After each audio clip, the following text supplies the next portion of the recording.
సంధ్య theatre ఘటనపై TDP AP అధ్యక్షుడు పల్లా శ్రీనివాస్ కీలక వ్యాఖ్యలు చేశారు. తొక్కిస్లాటలో ఇంటెలిజెన్స్ వైఫల్యం కనిపిస్తోందన్నారు ఆయన. ఇంటెలిజెన్స్ విభాగం పరిస్థితిని ముందే అంచనా వేయాలన్నారు. ఇలాంటి ఘటనలు మళ్లీ పునరావృతం కాకుండా చూడాలన్నారు. ఫిల్మ్ స్టార్స్ సైతం పరిస్థితిని అంచనా వేయగలగాలి అని సూచిస్తున్నారు పల్లా. ఆ సమయంలో అల్లు అర్జున్ అక్కడికి వెళ్లాల్సింది కాదు అంటున్నారు. ప్రజల ప్రాణాలకు హాని కలగకుండా చూడాలన్నారు. బాధిత కుటుంబానికి అండగా ఉండి ఆదుకోవాలని పల్లా శ్రీనివాస్ సూచించారు. నేనేమంటానంటే ఒక పాపులారిటీ ఉన్నప్పుడు ఇంటెలిజెన్స్ వర్గాలు కూడా గమనించగలగాలి, ముందే ప్రిడిక్ట్ చేయగలగాలి. అదే కదా ఇంటెలిజెన్స్ ఒక రోలు. ప్రభుత్వం అక్కడ గట్టిగా ఉండగలగాలి, అది ఆలోచించగలగాలి.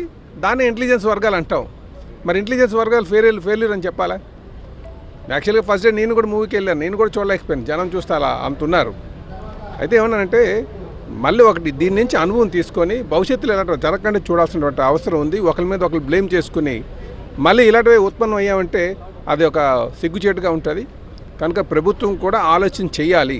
కొన్ని సందర్భాల్లో ఆ సిచ్యువేషన్ మనం ఊహించుకోగలగాలి. ఊహిస్తే ఎటువంటి సమస్యలు ఉత్పన్నం అవ్వవు. కనుక ఇప్పుడు ప్రతి ఒక్కరు కూడా వీళ్ళు తప్పు వాళ్ళు తప్పు అనే దానికన్నా ఆ బాధిత కుటుంబాలకి కొంచెం అండగా నించొని ఆ కుటుంబాన్ని ఆదుకోవాల్సిన పరిస్థితి ఉందని చెప్పి తెలియజేస్తారు.